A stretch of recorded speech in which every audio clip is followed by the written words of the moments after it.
Imagine this. What if the person you trusted most suddenly became a stranger? And what if, when you discovered their betrayal, they dared you to prove it? This isn't just a story. It's a testament to the quiet power of undeniable truth.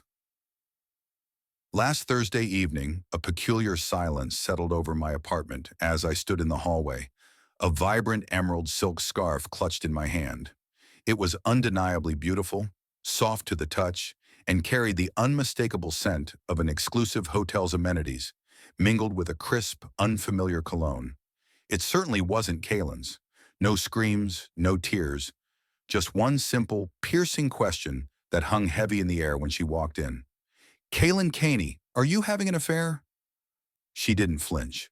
Instead, a slow, almost pitying smirk curved her lips, as if I'd just asked if the tooth fairy was real. Her gaze, usually so sharp and calculating, softened into something distant. Then came her own question, delivered with an unnerving calm. "Would it genuinely shock you if I said yes?" Before I could even formulate a response, she turned on her heel and glided out the door, leaving me alone with the silent accusation of the scarf. I stood there for what felt like an eternity, the silk a foreign weight in my palm, hoping it would somehow whisper its secrets. By the first gray light of dawn, a cold resolve had settled over me. Begging was out. Chasing her was unthinkable. Instead, I decided I would dismantle the polished facade she presented to the world, piece by intricate piece, right in front of the very people whose admiration she craved. Here's what no one tells you about betrayal. It's an invitation to rewrite your own narrative. That weekend marked her company's annual gala, an event she pompously dubbed the Olympics of corporate branding. She'd explicitly told me not to come. "It's just work," she'd said. "You'd be utterly bored." The subtext was clear. I don't want you seen beside me. If Kaylin intended to erase my existence, I was determined to arrive with someone who would make her utterly invisible. And that's precisely what I did. Her name was Thalia Thorne, and she moved with the confident grace of a seasoned diplomat, her deep sapphire silk gown shimmering like liquid moonlight. The moment we stepped into the ballroom, the energy shifted. Heads swiveled, conversations died, and a flurry of camera flashes erupted, the photographers mistaking us for the evening's actual VIPs. Kaylin, spotting us from across the vast room, froze. Her champagne glass slipped from her fingers, shattering on the polished floor. No greetings, no forced smiles, just a stark, chilling silence. It was the first flicker of genuine fear I'd ever seen in her eyes, and I hadn't even uttered a single word. But that was merely the opening salvo. I had prepared the second blow, and believe me, she never saw it coming. From the instant Thalia and I made our entrance, the shift in the room was palpable. It wasn't just Kaylin who registered our presence. It was everyone. High-ranking executives paused mid-anecdote, assistants whispered behind raised crystal, and even the official event photographer pivoted, his lens fixed on us as if we were the designated main attraction. Kaylin, caught near the lavish dessert table, looked suddenly less formidable in her custom crimson gown. She attempted to recover, plastering on that practiced perfect smile she wielded so effectively in boardrooms. Yet her eyes, betraying her calm demeanor, darted over Thalia, clearly attempting to pinpoint the origin of this unexpected threat. What she failed to grasp was that the threat wasn't solely Thalia's striking beauty. It was what Thalia embodied, a woman who knew, a woman utterly unafraid, and crucially a woman who possessed every single reason to be there, because she held the proof. You see, I hadn't simply speculated about Kaylin's infidelity. I had undeniable confirmation. Thalia wasn't just some casual date I'd called upon to ignite Kaylin's jealousy. She was the astute head of guest relations at the very boutique hotel where Kaylin had, for 3 relentless months, reserved the identical executive suite every other Thursday, checking in under her maiden name, Miles. Thalia, with her meticulous attention to detail, was responsible for managing all VIP guest records. I hadn't asked her to spy. I'd merely inquired if the name Kaylin Miles resonated with her, and her recall was astonishing, complete with receipts, a trail of booking emails, and even discreet security footage. I had withheld all of it from Kaylin. My objective was to watch her march headfirst into her own undoing, fueled by her customary, polished confidence and self-satisfied superiority. That night, as we navigated the throng, Thalia gracefully on my arm, Kaylin made increasingly desperate attempts to regain her composure. I observed her jawline tighten imperceptibly each time someone complimented Thalia or inquired about our connection. I witnessed a distinct crack in her carefully constructed confidence when her boss, the formidable CEO she incessantly boasted about impressing, stepped forward and, extending a hand to me, declared, "You must be the brilliant husband we've heard so much about." I offered a subtle smile. "Not brilliant," I replied smoothly. "Just observant." Kaylin remained silent, but the message had landed. She knew. She knew that I knew. And that pivotal realization occurred even before the moment that truly shattered her, when I approached her in front of everyone and whispered words that left her knees visibly trembling. But I'll get to that in a moment. I could have unleashed a torrent of accusations at Kaylin right then and there. I could have confronted her loudly, recited room numbers, timestamps, and the names involved. I could have orchestrated an explosive scene, watching her crumble spectacularly. But instead I leaned in, just close enough for her to feel the warmth of my breath against her ear, and whispered, "I know everything, Kaylin, and so does she." Then I simply stepped back. That was it. No theatrics, no raised voice, no public spectacle. Yet the impact was nothing short of seismic. Her expression didn't immediately shift, but her hands did. They clenched the expensive fabric of her dress, her knuckles stark white, as if she needed to physically anchor herself to reality. I could almost see the frantic calculations behind her eyes, wondering what everything encompassed. Did I know about the hotel, the client lunches she claimed, the strategy sessions with her coworker? The truth was, I didn't know every minute detail. I didn't need to. I knew enough. And for the rest, I was content to let her own imagination and guilt dismantle her. Thalia and I continued as if nothing extraordinary had occurred. We danced. We mingled effortlessly. And each time I casually glanced in Kaylin's direction, she seemed a fraction less composed, a little more disoriented. Her eyes, now following me with a desperate intensity, made it clear I had become the room's unexpected center of gravity, eclipsing her entirely. She approached us once in the middle of the evening, feigning a search for someone in the crowd. She made barely any eye contact, simply hovered near us, obviously straining to catch snippets of our conversation. Undeterred, I introduced Thalia regardless. "Kaylin, this is Thalia. She's in hospitality," I stated, a subtle emphasis on the last words. "She truly understands how to take care of people and how to spot bad behavior." Kaylin's lips parted, but no sound emerged. She offered a stiff nod, then retreated, her composure visibly fraying. By the time the evening's speeches commenced, her expertly applied makeup looked strained, hastily touched up one too many times. Her once unshakable confidence had visibly shrunk into something brittle and hollow. And the most agonizing part for her?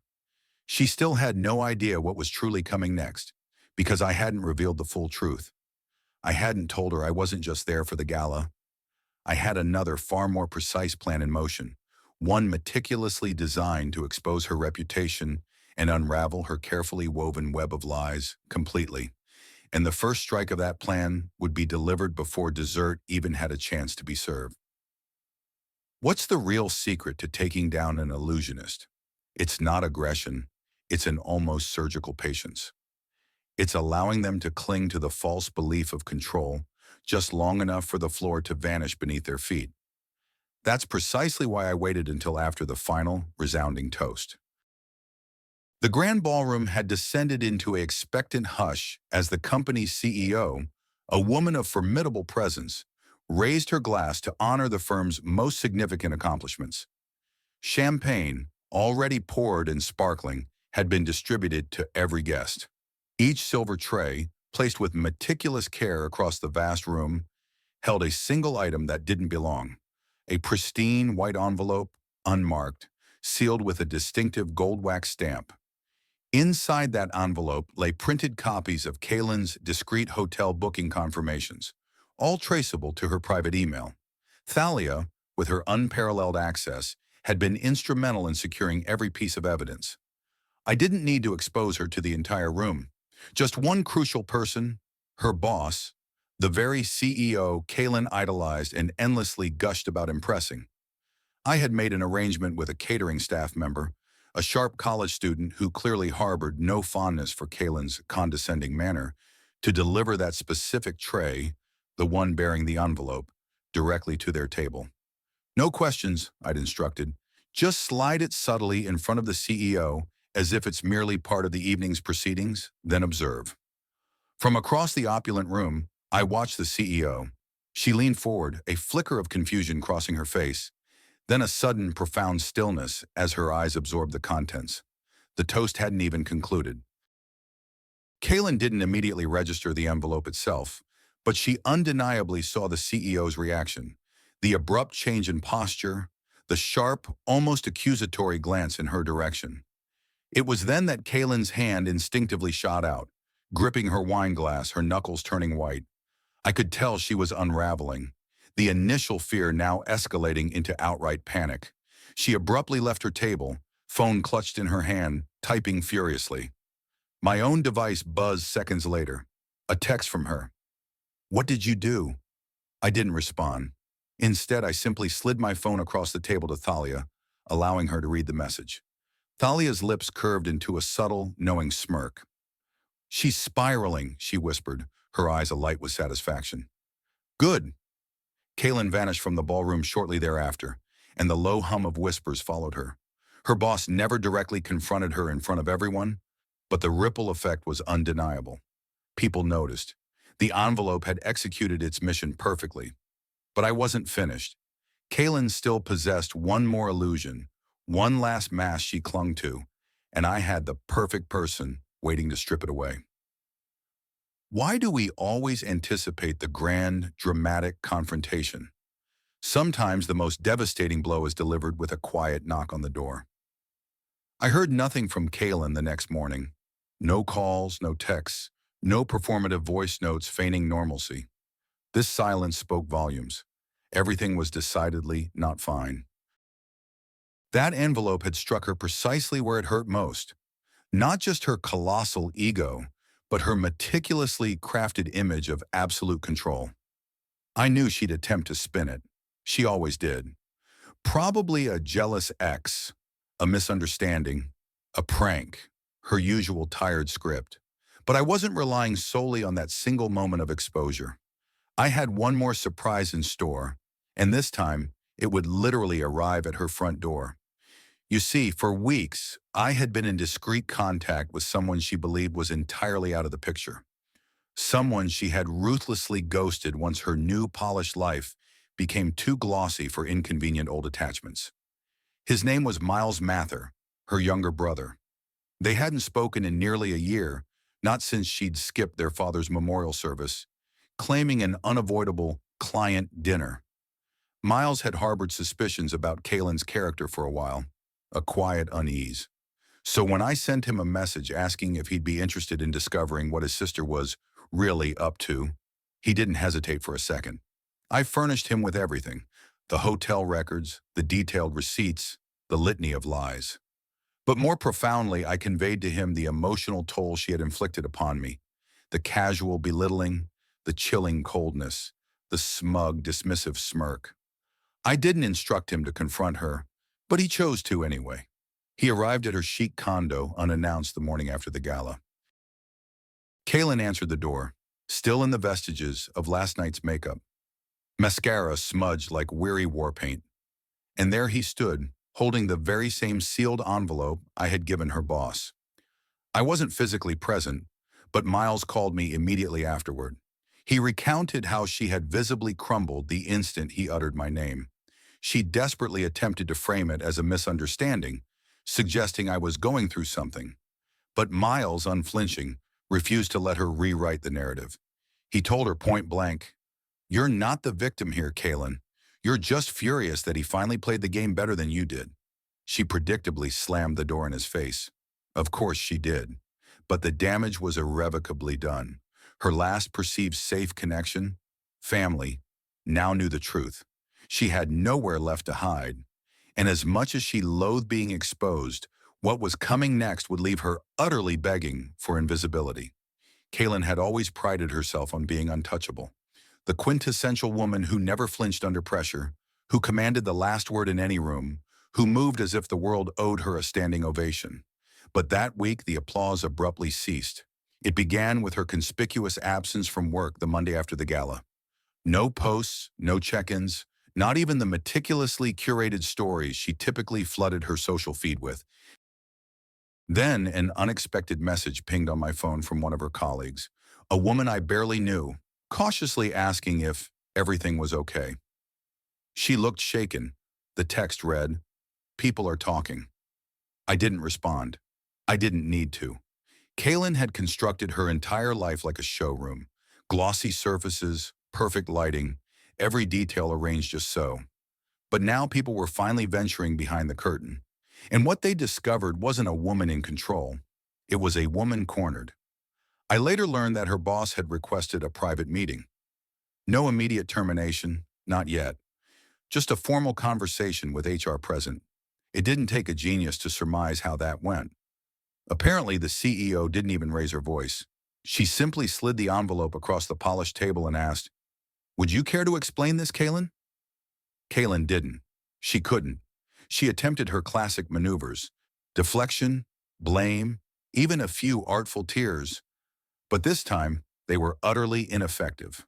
The company, in the midst of securing its largest investor to date, had zero interest in scandal.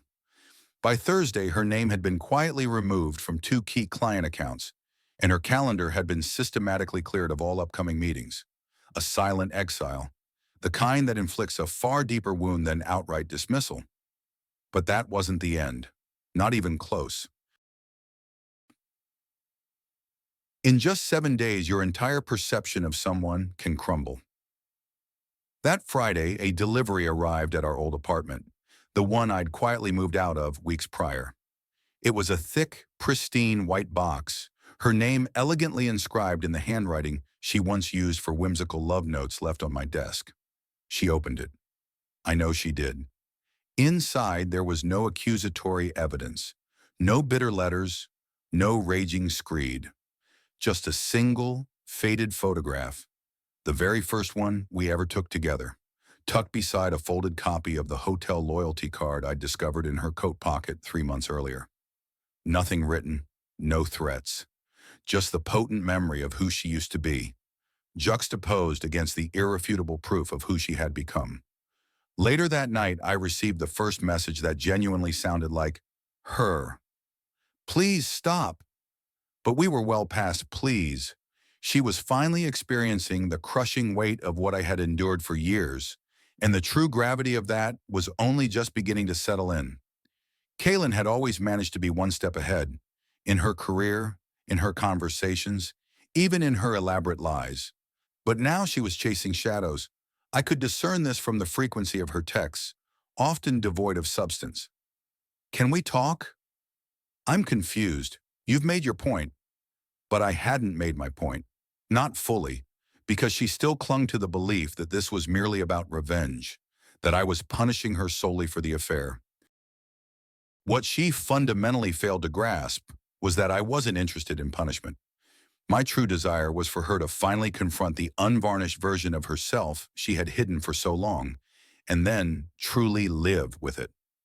That's precisely why I orchestrated the dinner, a quiet, unassuming reservation at the very restaurant where we once celebrated anniversaries, where she had once wept tears of joy over an engagement ring I'd saved 3 months to buy.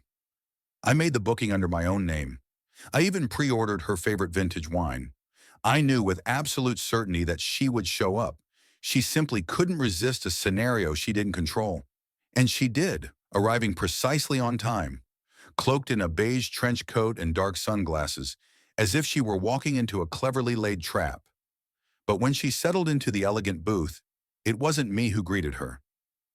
It was Rhysandra Reynolds, her former mentee, a woman younger, sharper, and far more perceptive than Kaylin had ever given her credit for, and quietly aware of everything. Rhysandra calmly slid a slim folder across the table. I thought you should know what people are saying at the office, Kaylin, she stated, her voice even, and what they forwarded anonymously to HR. I wasn't physically there, but Rysandra sent me the audio recording later. The ensuing silence was brutal, broken only by the delicate clinking of a fork. Then Kaylin's choked whisper, "Why are you doing this?" And Rysandra's serene, unwavering reply, "Because I learned from the best." When Kaylin stormed out 20 minutes later, a tempest of frayed nerves and public humiliation, I was parked 2 blocks away in my car, observing. Not with a triumphant grin, but with something far closer to profound closure. I had once believed Kaylin to be the most intelligent person I knew. Now I realized she had simply been the most convincing, and her meticulously constructed illusions were finally collapsing. That night, she sent me one final message, just 2 stark words: "You win." But this had never been a game. It was the ending she had written the very second she chose to smirk and walk away from the man who had only ever sought the truth. And still, one final scene remained. Not for her, but for me. I never replied to Kaylin's last message. There was no need. "You win" wasn't an apology. It was a surrender.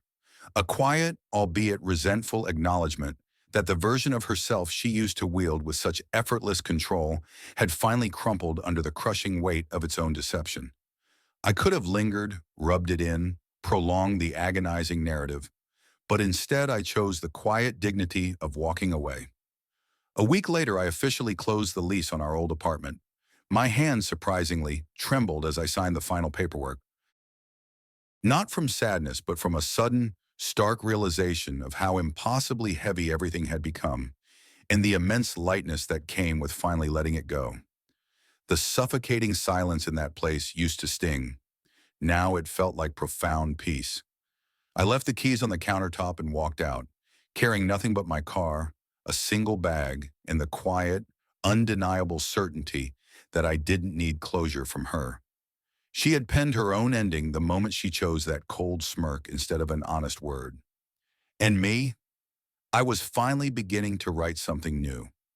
I relocated to a smaller coastal town a couple of hours away, embracing freelance work, and most importantly, rediscovered the simple joy of reading again.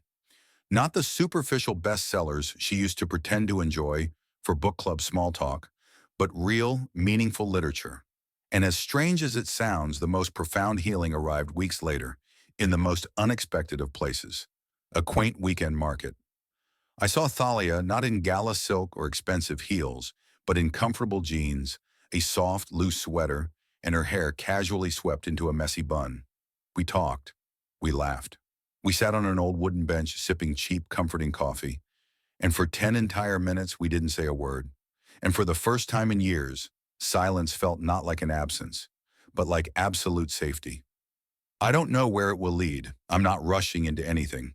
But one thing I know with unwavering clarity, I don't feel small anymore. I feel seen. And that, I've discovered, matters infinitely more than revenge ever could. So if you're reading this, holding on to a connection that diminishes you, that makes you feel utterly invisible, listen closely. Let go. You don't need a grand, dramatic gesture or a theatrical exit. Sometimes all it truly takes is a quiet, deliberate choice to walk toward yourself. What's a moment in your life where you unexpectedly reclaimed your power, even when no one else was watching?